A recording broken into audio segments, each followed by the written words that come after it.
Okay, so I was born with my 2 feet going backward. Mm-hmm. So for 6 years I was with the cast. They broke them over 6 years, and they said that I will never walk, run, definitely not go into any kind of serious physical thing. Activity, but I just didn't hear it.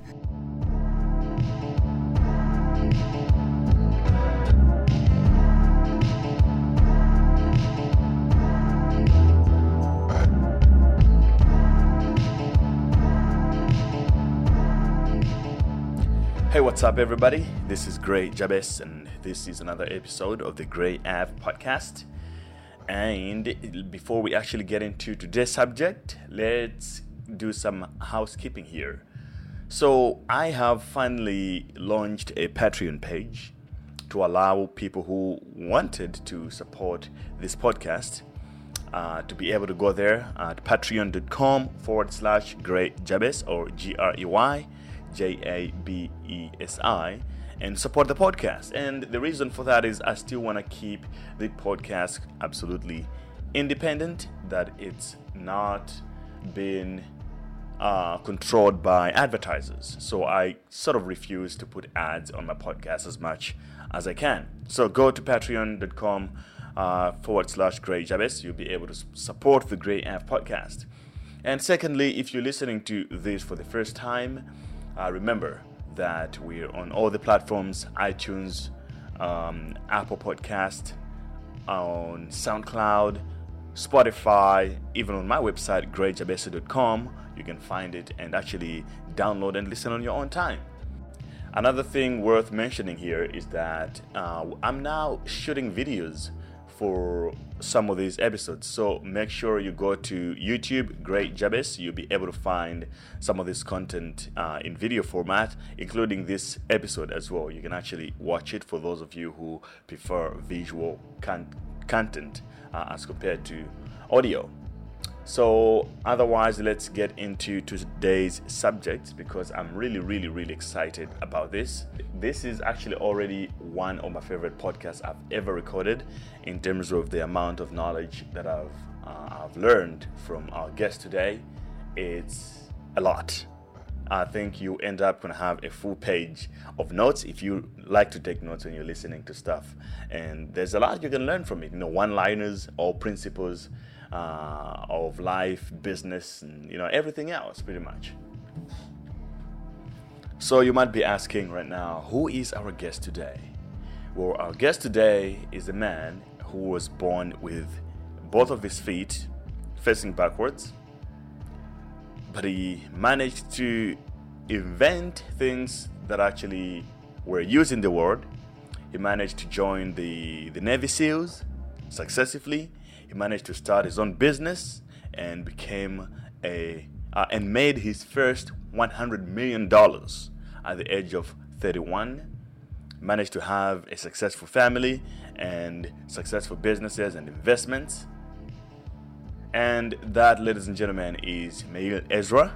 And he is an entrepreneur with years of experience across a wide range of fields and an inventor with many patents registered to his name.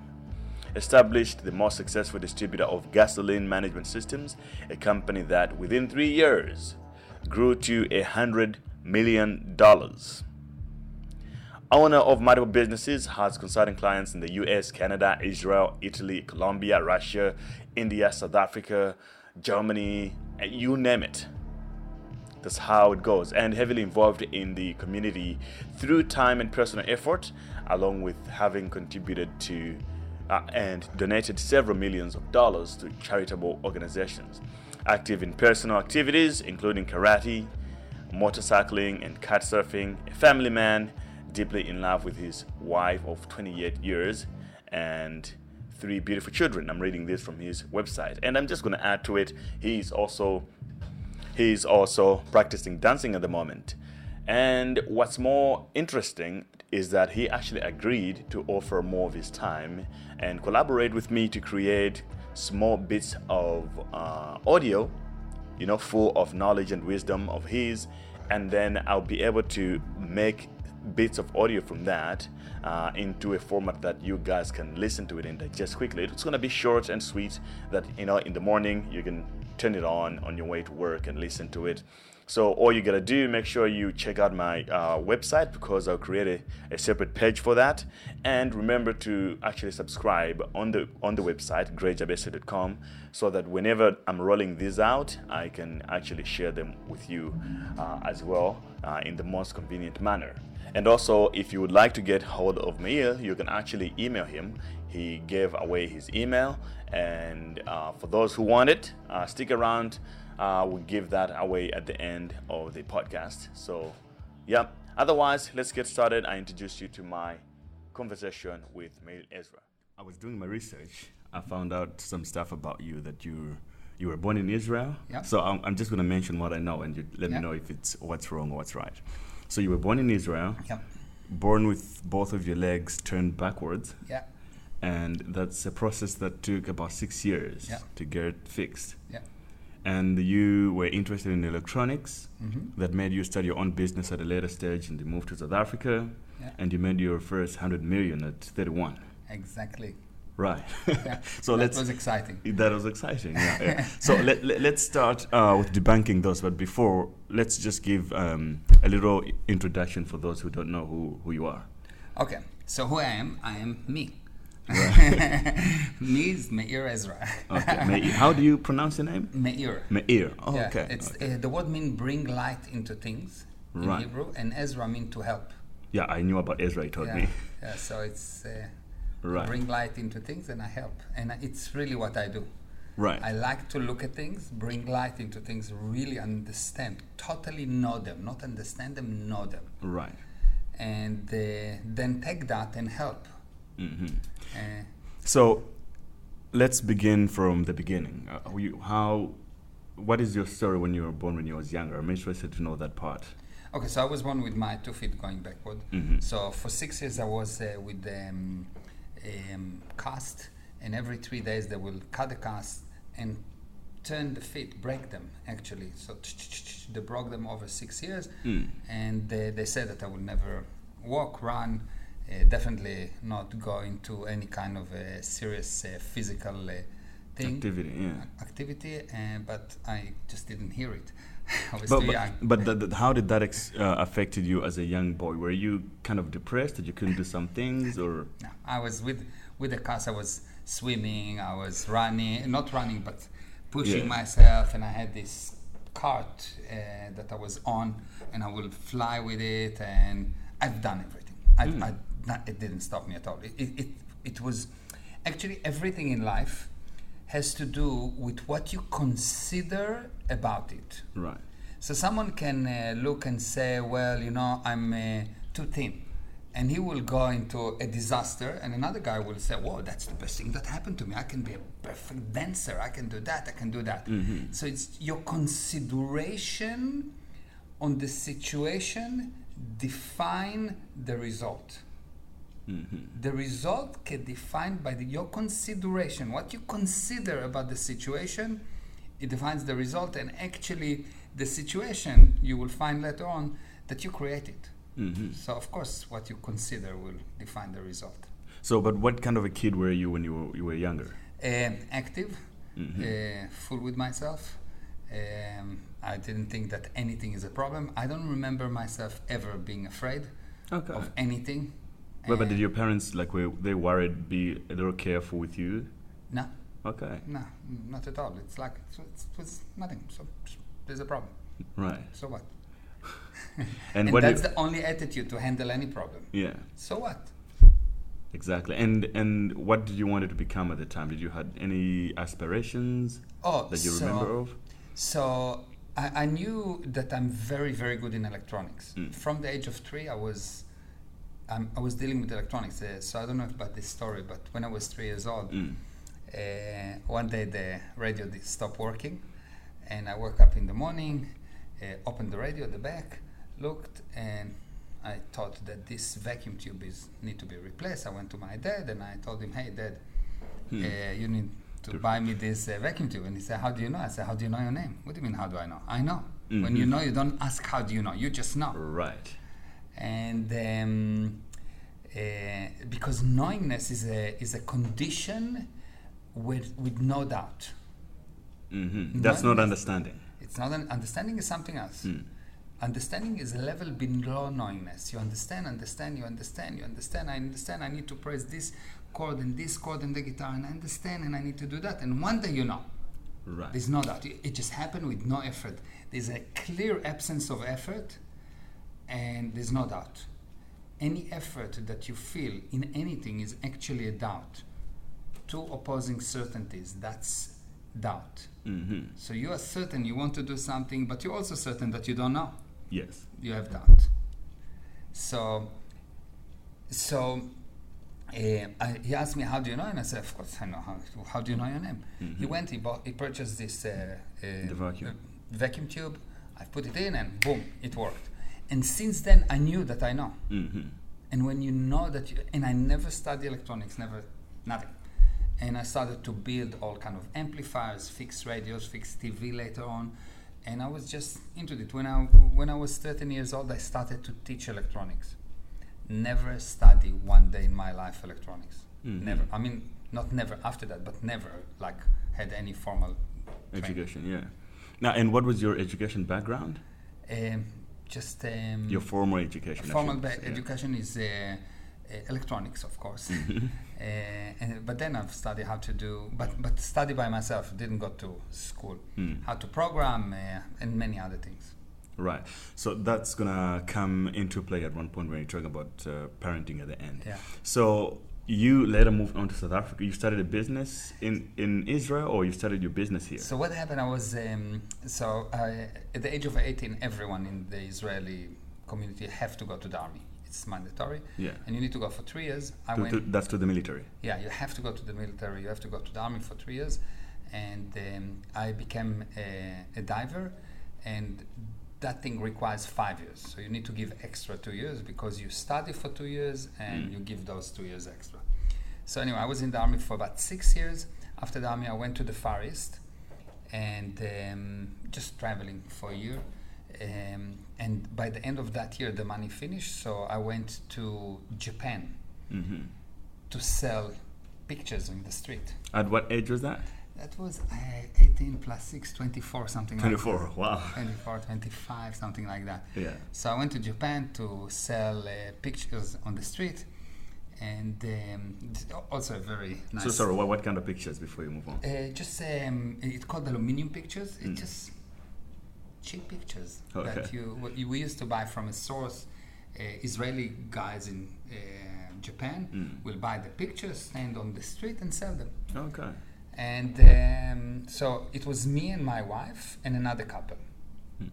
And what? So you already had your wife at the time? Yeah, I was married. Yes, 20. This is the mother of your children? That's correct. Yes. Okay, the one that I've seen. The one, Aviva, yes. Okay, wow. So we went together to Japan. We're standing. I'm standing. Each one goes to a different location. The location usually are in front of a club or a place where it's very busy. And you go and you find the location, you open your shop in the street and you try to sell the pictures. So after the first night I did 120,000 yen, and they've done about 20. Okay. Each one of them done 20, more or less 20, 22, I don't remember, but that's the more or less the range. So well, you know, you had the good location, and I said, pick my location. Yeah. They took my location, I went to one of their location, and I sold 120 or 130. I came back and they sold 20. And it was like that every night. I will sell 4, 5, 10 times. Like I will come one day, I sold 220 and they sold 20. Like 220,000 yen. It's a lot of money for people. Like it's a lot. It was a lot. The yen dollars was 125 at that time. So what did I learn from it? I've learned at that time, I had a really big realization that the moment that you need to explain your result, you actually not taking responsibility for your result. Right. Now speaking to the people who were selling 20 and explaining about location. Yeah, like they come, the moment that they said blah, blah, blah, yeah. No, if you need to explain, you failed. Right. if you're responsible, the result do the explanation.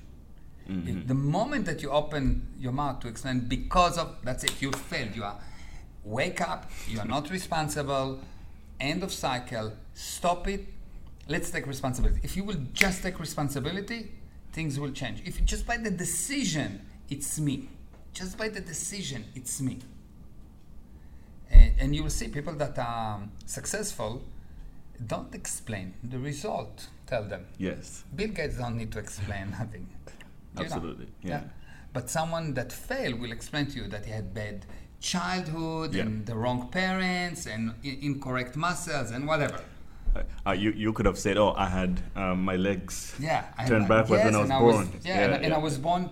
I was born in the north of Israel, where every night for years we were bombed. My parents were very poor. We were living 7 kids in probably a room like that, a house, like not house, an apartment with two rooms and a kitchen. 7 kids, 9 people. It was. There was no condition that sets you up for success. Right. But it's bullshit. The condition has nothing to do with your success. You bring the success, not your condition. But pretty much the same when you went to military. You could have said that, hey, I was born with this condition, I can go. Yeah. I actually lied to them. I didn't tell them about the condition. I was hiding it because otherwise they wouldn't let me go there. Yes. Okay. That's powerful. And then how did you hear of the opportunity in South Africa for you to come down here and start a business? So what happened, Aviva's parents were living here. That's your wife's parents? My wife's parents. They came from Israel here because her brother used to live here. A brother met his wife in Israel, and she was from South Africa. They came here. Unfortunately, they had a car accident and they died in South Africa. But the parents came here. So we came to visit the parents. So just they were here. So we had we knew someone. And I decided I'm opening a business, computer business. And I opened a computer business. That computer business grew. I sold it, got money. And then I opened a new business. And that business went like a rocket, 200 million in 3 months. Right. So there was a point when I was doing my research, you said something about hiring. In your first business, you said at each time when it grew, things were getting even more difficult. And you tried hiring, very kind of Ivy School types to come and run it, and then things were just getting more expensive. Yes, more expensive and worse. Exactly, yeah. So could you just elaborate on that, and what did you learn about hiring, and now how do you do it? So I've learned that you never judge anyone by its cover. How a person look, what certificate he has, how he speaks, all of that, useless. Only thing that is important, can he bring results? And results, I can take a person that, and you'll take anyone that you know, people that are successful brought result in anything they touched. And people that are not successful, explaining all their life why they couldn't, yes? So I'm looking for results. That's number one thing. Result, if you can show me result, I'll take you. I don't care if I like you, or first of all, if you have a result, I like you immediately, but I don't care if I like you, if I don't like you. I don't care where you come from, nothing. You have a result, I'm yours. And everything I do based on results. So for example, most people pay salary on a monthly basis. I pay salary based on result. I define what is your result, and I say, you will get that result, I'll pay you that. If you didn't get it, I'll pay you less. If you did get it and more, I'll pay you more. So you control your own income. Yes. So I don't come and say, well, there's something that we call POP, pay on production. And every person that work for me, I have a specialized way to create that POP. And every company that that I consulted or friends that I teach, move to that pay system. And 2 things happening. First of all, people that cannot produce leave. Right. Because they cannot make money. Exactly. They can't produce the results. They cannot make money. Yes. So they leave. So first of all, you end up only with able people. Yeah. And the second thing that happened, you produce more with less time and the people get paid more. So I consider that the job of the owner of a company is to bring about, not the job, the product, the result, the end result. He needs to bring viable means to make 1 cent more than you lose, yes? Viable, expanding and prosperous company with increasing money to owner's reserves and a very well-paid staff. That's what an owner of a business should produce. Viable, expanding and prosperous company with increasing money to owner's reserves and a very well-paid staff. And if you don't know that's your result as an owner. If you don't know that, you will not bring it. And if you will not bring it, you will have problems, you will lose. Right. And like you cannot, if I'll tell you to go to a place that's called Chacapuca, can you go there? No, you need to find where it is. Yeah. Exactly. An owner of a business, if he doesn't know where the place that he needs to get to, he will not get there. So on your second business, when you went in, it grew to, it made you hundreds of millions. What was your response to that point? Like, did you say, okay, now I'm done, I should get back to bed and just relax? So first of all, I didn't really realize that I made so much money. Okay. It's weird. When you make I made so much money, but I didn't actually totally realize. For me, nothing changed. Nothing really changed. In my mind, nothing changed. Because I never actually did it for the money. I was just having fun. I just knew what I need to do. I just knew it was not right. It was not right. It was not... I just knew. I knew that's...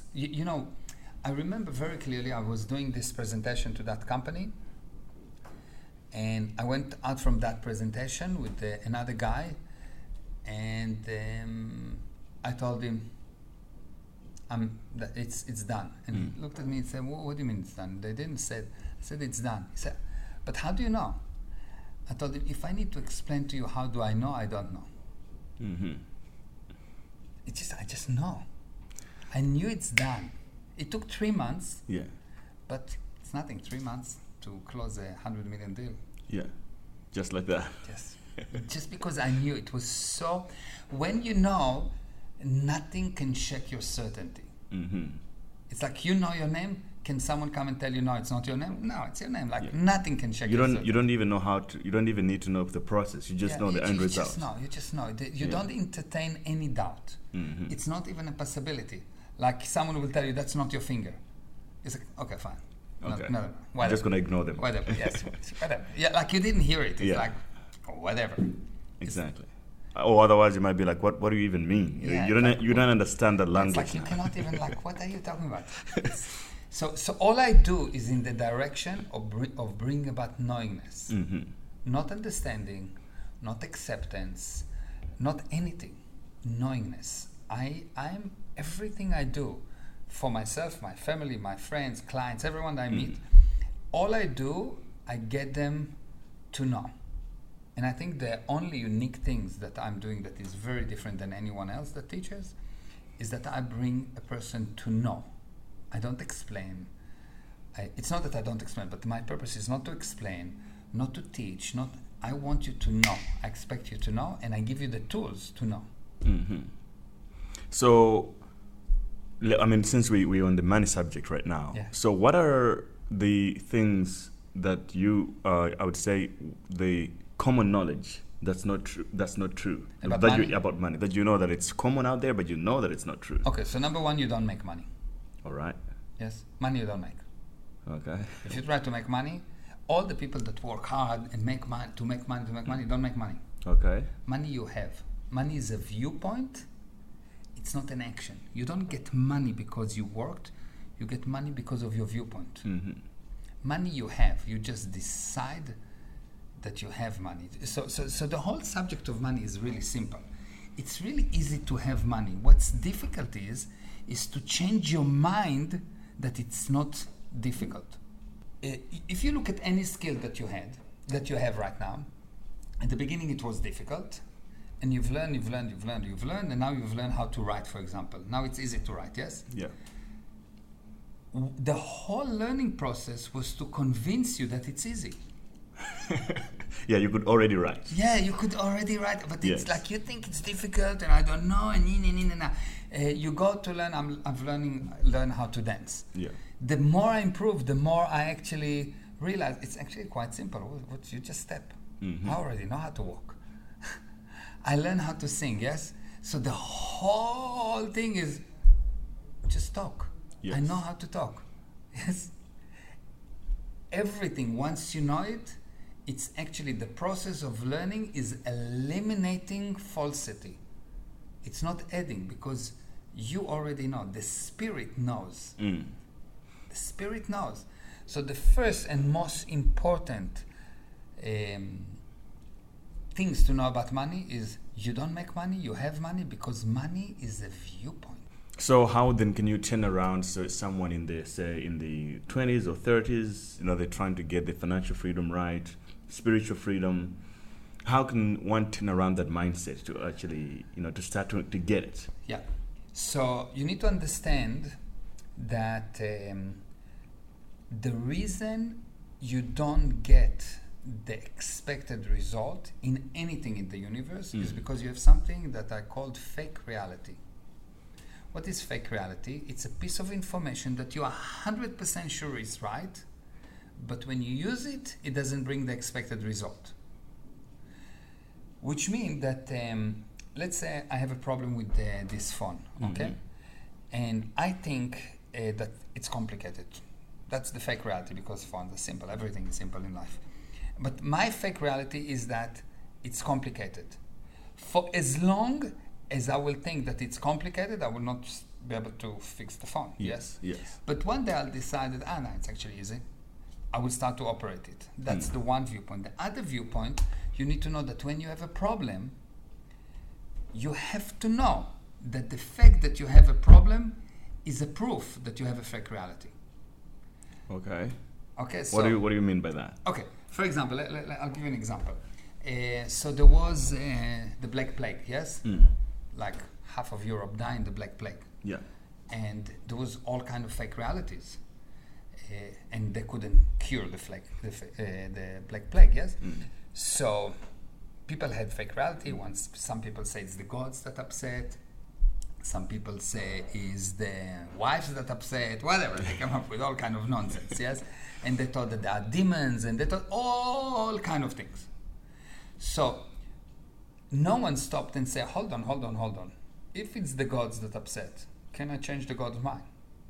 Do I have a direct communication with them? And they said, well, just pray. But good, I prayed. Did anything change? No. Good, so it's not. It's not that the gods have nothing to do with that, but it's not the source of that specific problem. This is not how we're fixing it. Yes. So it's a fake reality.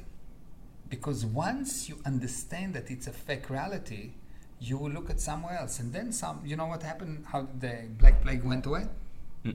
They started to wash. Oh, is it? Wash? Seriously? Yeah. It's just the hygiene was so bad that they started to wash and the plague went away. Wow. Yes. It is so simple.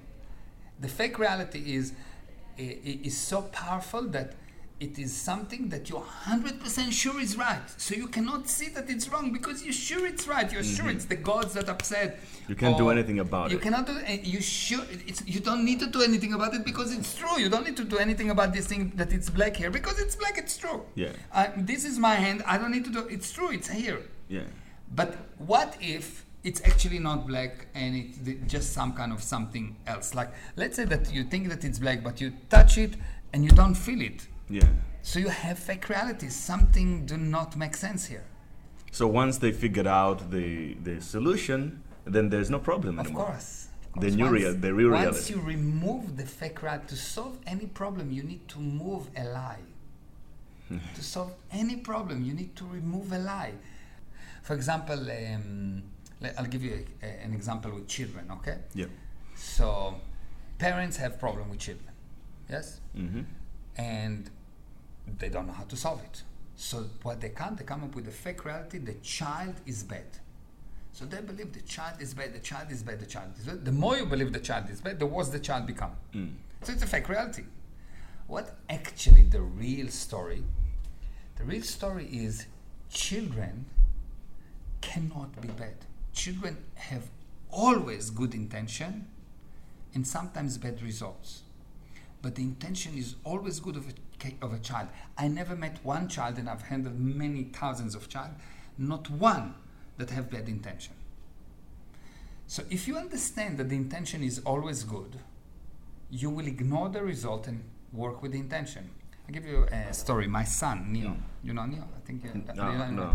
Anyway, he was like 6 years old, and my daughter was 10 or 8. She was 8, and she has curly hair. And Neo will just go after her and pull her hair, like terrible, until she will scream. So in a playful manner, or what in what he context? will pull her hair in any context. Like, you couldn't control it. Like, so someone come to me and say, well, Neo is bad. I said, no, his intention is good. So someone, my wife, yes, she said, oh, it's like he's really behaving bad and that and so bad. Look what he's done to her, and she's crying. And I said, no, he's good. She said, oh, you with your theories. I said, I promise you, he's good. So I went to Neo and I said, hey, Neo, so you pull Hadar's hair, my daughter's name, yes. You pull her hair. And he said, yep. And I said, well, good. How did you want to help her? He says, what do you mean, how did you want to help her?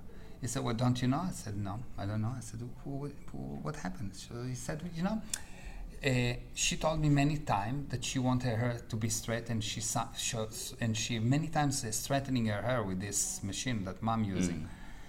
And I just want to help her to straighten the hair. Right? Seriously. Wow, that is unusual. Yeah, it's amazing. He want to help her. And I said, oh, wow, wonderful. Okay, so let me teach you a few things. Do you know that in order to straighten the hair, if you'll pull it, it's just painful, but it will not straighten the hair. And he said, but when you put this iron on the hair, it's also painful, and she's doing it. And I said, no, that's a different thing. It's hot, but it's not painful. And we demonstrated to him and showed him that. From that moment on, never again he pulled her hair. Wow. Yeah, because the intention is always good. The intention is always good. Always. There's another friend. His daughter was in some of the Parent Academy seminars that we are doing. So anyway, she was, I think, 6, 7, 8. One day the teacher called the parents and said, she's very violent. Violent? 6, 8. Yeah, very violent. So the parent came and they know this principal, and they said to the teachers, okay, fine, let me find out what's happening. So they come to the child and they say, so what's going on? She said, what do you mean what's going on? She said, well, the teacher says that you hit that child. She said, no, I didn't hit the child. But the child said that you hit it. No, I didn't hit it. So what did you do? She said, well, I did that. So, but that's hitting. Oh, that's hitting. Yeah. She said, no, that's not hitting. That's the Parent Academy. What? He said, well, when everyone come in the Parent Academy, I saw that everyone come and do that. Hi. Yeah. So and she thought that this is like, when you meet two guys, say, hey, hi, how are you? Yeah. So she thought that that's the right thing to do. So she wanted to do that with the same noise, and she thought that this is like showing affinity, showing affection. Yes. And okay, so we got that good. So we explained to her the different and how different big, like if you have a big body and you do that, it's different than a small body and you come to a child and do that. And she understand, and problem gone. The child always have good intention. Right. Always good intentions, and sometimes bad result.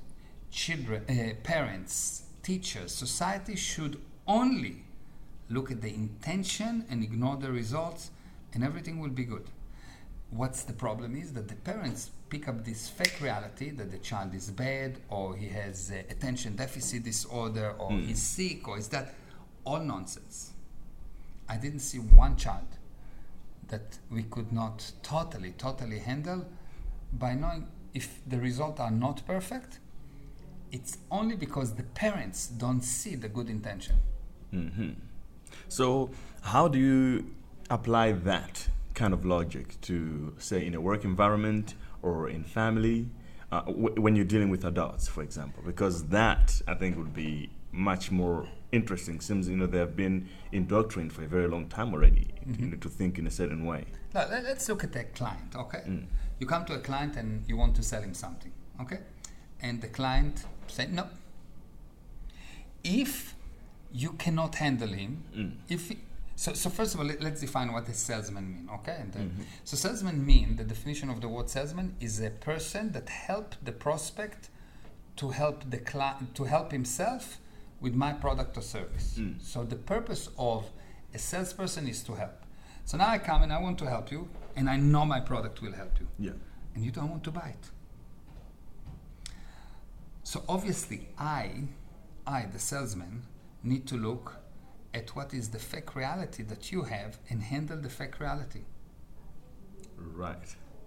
So if I know that you simply have a fake reality, but you have good intention, I will not think, well, this guy is a bad guy, or he doesn't want to buy from me, or he wants to buy from the competition, all those things that goes in your mind. If you just sit in front of your client and say, this guy have a good intention, I really like him. Yeah. He has a good intention, and I just need to find the fake reality. What will happen all of a sudden, you become very interested in this guy, in his viewpoint. And when you become interested in a viewpoint, the other person become interesting for you. And because he feel that you are interested in him, he will be super willing to look, delete his fake reality, and you will win, because you will work with his good intention, not his problem. He's got a fake reality. He's not a bad person. And you'll see that you will close 100% of the deals. If you just understand this one principle, you close all the deals of qualified prospects, because you'll be interested, you'll be willing to listen to him, to find the fake reality. For example, if you have a child, let's take a child, and the child, you're the salesman, and your child is the prospect, and you need to give him medicine. You need to close him. He hates the medicine. He doesn't want it. I used to hate medicine a lot. Now, as a salesman, if you're the father and you love your child, you are really interested. You are very, very willing to listen and convince him and find out, but you're not going to leave the deal. He's going to buy. He's going to take that medicine. There's no question about it. He will take the medicine. That's the viewpoint of a salesman. Okay. Then, a lot of salesmen are doing it wrong out there. Of course. That's why the closing rate is 20%. Yes. 20% is nothing. Yeah, because to most salesmen, it's like, it's either you seem interested or I just move on. That's correct. Yeah. So I wanted to ask you this: how much of your life has been planned or designed? Like, at what stage you're gonna have kids, and how many kids you're gonna have, what you're gonna do at age X or a certain time? Zero. Okay. I don't plan anything. I plan everything, but I don't plan anything. What do I mean? When I have a target, I plan it. If I want something, I plan how to get it. Okay. But before that, I don't plan. Why? Because I know I can get everything. Anything I want. If you plan from today, and at age 30 I will do that, and age 21 I'll do that, and this and that and that, it means that you are limited. But if you are unlimited, why should you plan? And the truth is that you are unlimited, and all those things that you do are limiting you. Right. So you're just looking at your own limits and putting numbers to it. Yeah. Because what I do is just, what do I feel like today? This, okay, fine, so we're going to do it. Yes. But we're already doing that and that. Good, no problem, we can.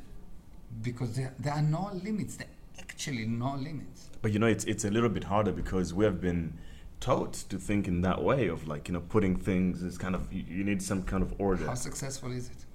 Yeah, there's a high failure rate out there. Exactly. So I don't care what they teach me. I look at the result. Yes. 99% or 99.9% of the people fail 99.9% of the time in the plan. So if you just randomly stop planning, you'll do better than them. Right. Just do the opposite of what everyone do. Random. Just everyone do that. Do the opposite without even understanding why. You'll do well. Wow. So before we jump into what you're doing now, some people sent me some questions when I told them I'm going to have an interview with you. One person said, how do you deal with negative people in your life who can pull you back? Do you remove them or do you try to resolve with them? Okay. Question number one. So first of all, depend who is that person. Right. If he's your friend, the moment that you say to someone that he is your friend, you lose the luxury of getting rid of him. Because a friendship is not conditional on the behavior of the person. If he's your friend, it is your job to improve him to such a degree that he's perfect. So when does a friend need you? When something goes wrong. Yes. When he behaved badly. When he did something bad. When he cheated you. When he shot you. When he did something really bad. That's when friendship comes in. When most friendship break at that moment. And it was never a friendship. Okay. So my son can do the worst thing to me. I'll be his friend. I will protect him. I'll do anything for him. Even if he will shoot me. While he's shooting me, I will protect him. Why? Because I love him, because he's my friend. Yes. So first of all, the first thing to define, who is that person? If he's your friend, whatever he's doing, it's irrelevant, you protect him. Mm-hmm. You protect him, you help him, you continue despite all invitations to do otherwise. That's number one. So first of all, if he's a friend, okay? Second, if he's not a friend, you put just enough force to stop the attack, and immediately after that, you help him. Okay. So what is the reason behind that? The reason is that all people are under the same insane pressure to do stupid things. Mm-hmm. And if I would do stupid thing, that's what I would want someone else to behave to me like.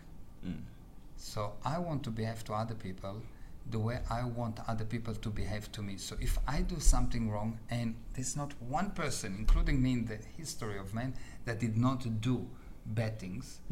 So if I do something bad, I want to be stopped, of course, so I don't damage other people. But immediately after that, I want those people around me to help me. Mm-hmm.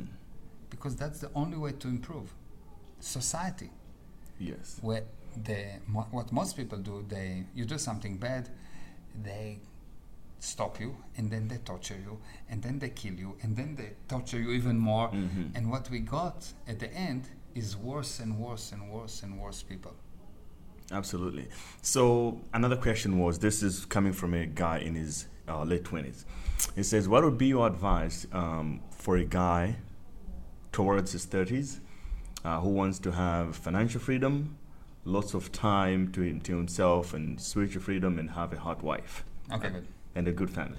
To understand that the only way to be really successful and have time is to do a lot. Mm-hmm. Not to try not to do. If you try to be in holiday all your life, you're not going to be successful. You will not have time. Why? The general principle is like that. If I say, I want something, I want something, I want something, what I actually say is, I don't have it, I don't have it, I don't have it. Okay. You actually unconsciously, uncontrollably making the I don't have bigger.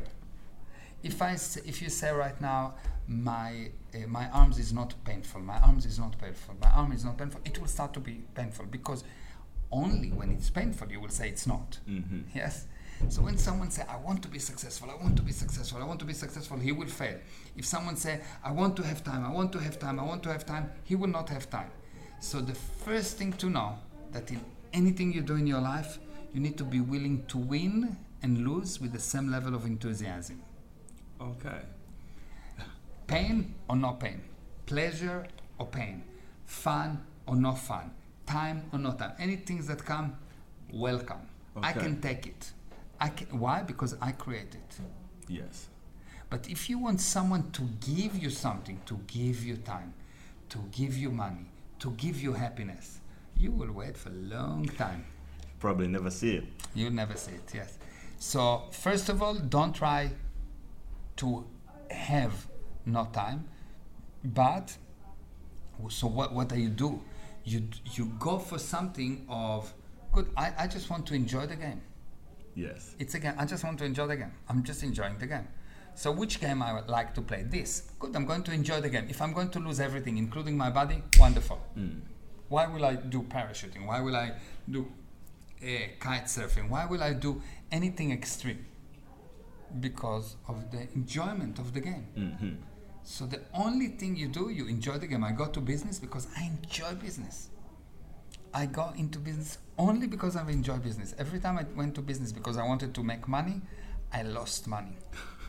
Okay. Yeah, it's weird. It sounds weird. But the only way to win, for sure, is to be willing to win and lose with the same level of enthusiasm. Because whatever comes, you can handle. So what you're saying essentially is that it's not about the tools and tricks and that you have to do something. It's really winning and success is really a mindset.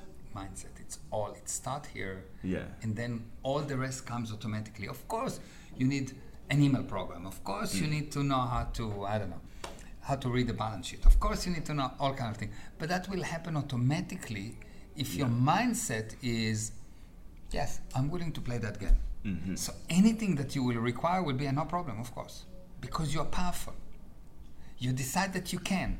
You are willing to confront, to look at what you need to look. Mm-hmm. So for you to be able to, let me give you, I'll give you some story, okay? So I had a group in South Africa of people from overseas, and I was teaching them about the power of the spirit, like how powerful you are as a spiritual being, and that with your mindset you can fix and do anything, okay? And one of the things that I did, I told them, okay, so we're going to do bungee jumping. Now I'm talking to you about men and women at different ages.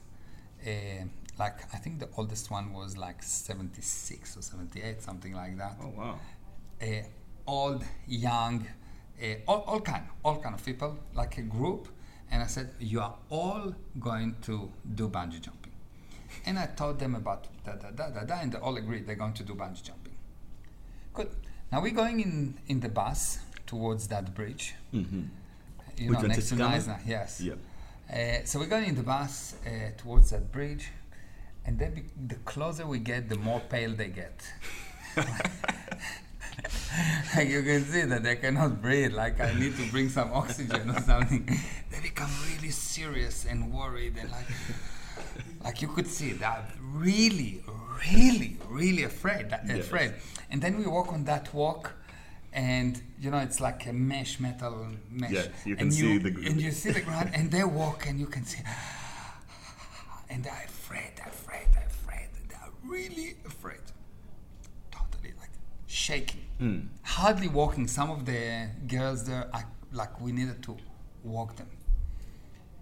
And they go and they get connected, and they all jumped. Every single one of them, when they came back, when they were falling, they said, it was the best, nothing like that in the universe. It was so nice, amazing. I want to do it again. Unbelievable. Even the 76-year-old guy. Everyone, lady. It was a lady. Wow. Like a tiny lady, she can hardly hold herself. Now, what did I look? I said, look, when you were on the bus, totally safe, you were afraid, like, wow.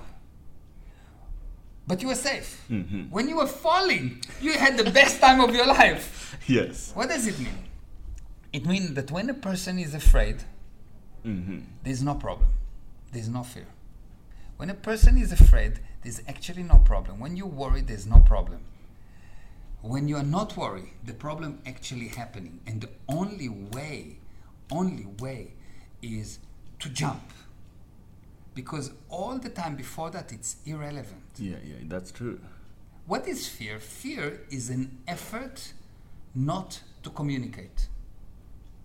Fear is actually an effort not to communicate. And you know what the only thing people are afraid of? The only thing people are afraid of is to be afraid. You're afraid of being afraid because when you fall, you already fall. You're not afraid. Yeah, it's already happening. It's already happening. So the only thing is people are afraid of being afraid. So, and fear is you don't perceive while you are afraid. You try not to communicate. So what you're afraid of do not exist because you're not in communication. They were afraid of something that did not exist.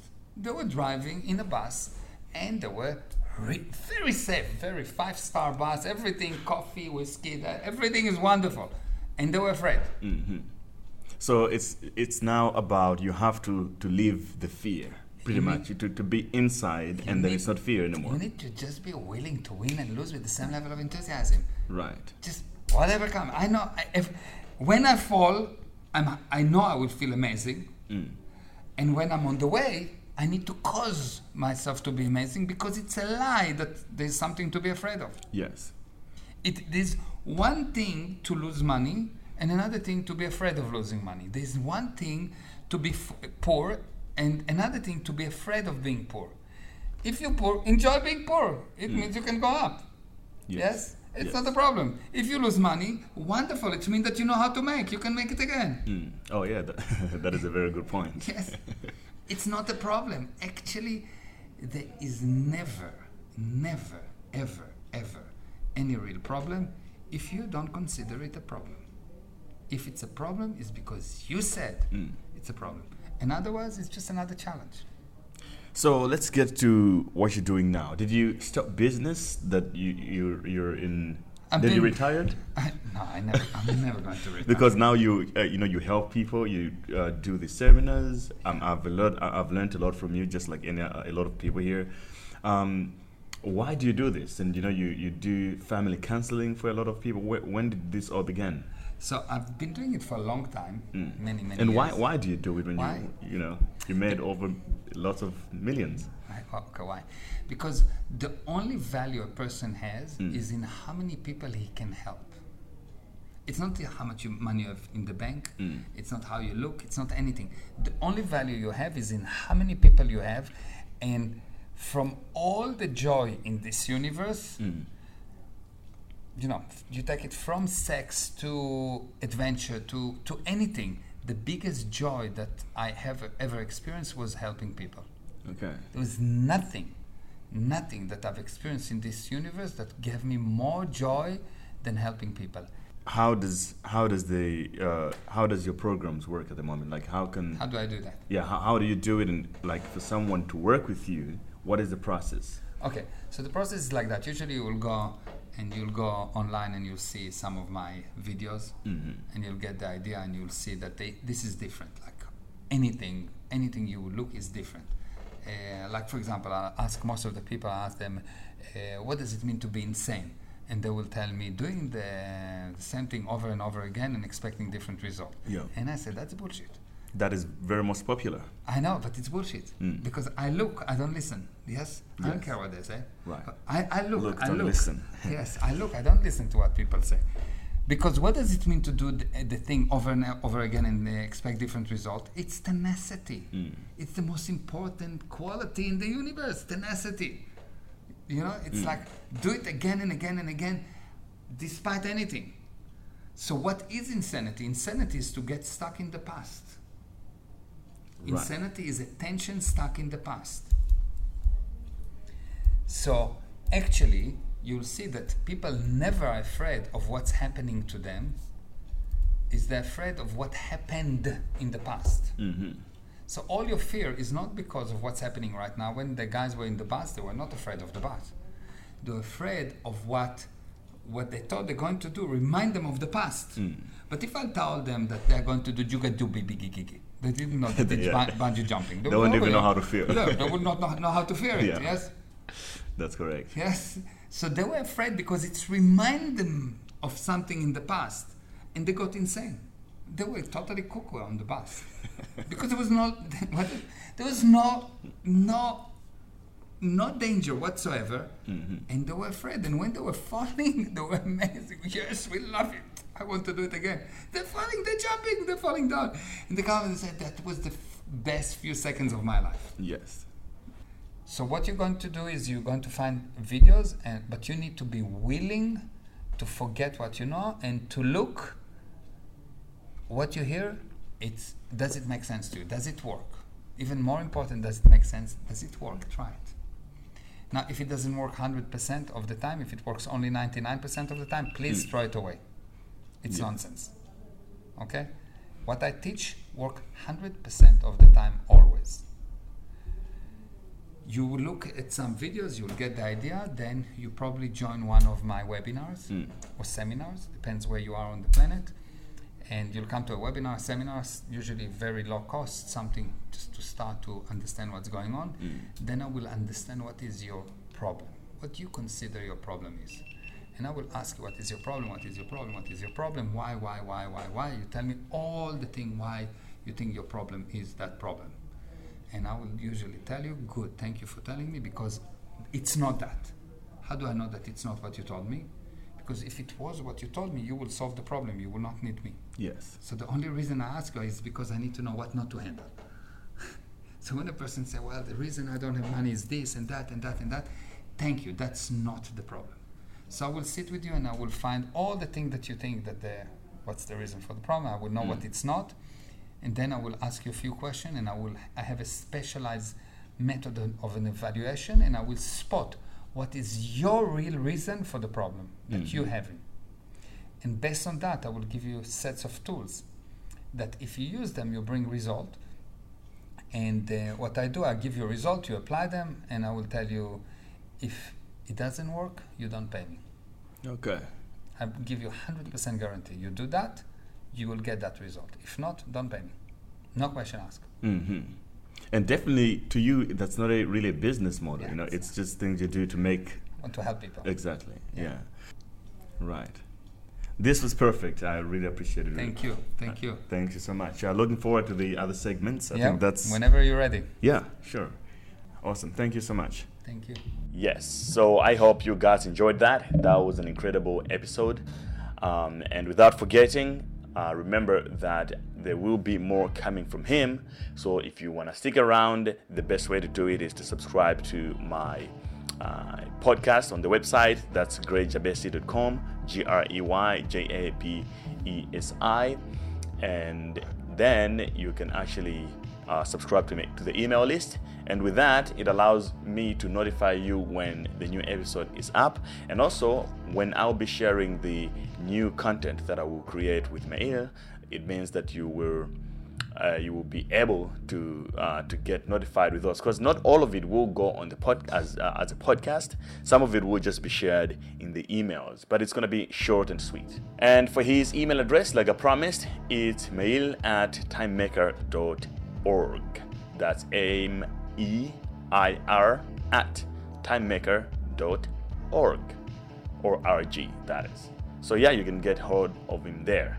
Otherwise, stay awesome. Subscribe to the Grey Earth Podcast, iTunes, Spotify, on whatever platforms they're on. And there is more content that we have done. This is, I don't even know what number of episodes this is. We have done so much. There's a lot that you can actually dig into the odd episodes and learn a lot of things from it as well. Stay awesome, and I'll see you on the next episode. Thank you for listening.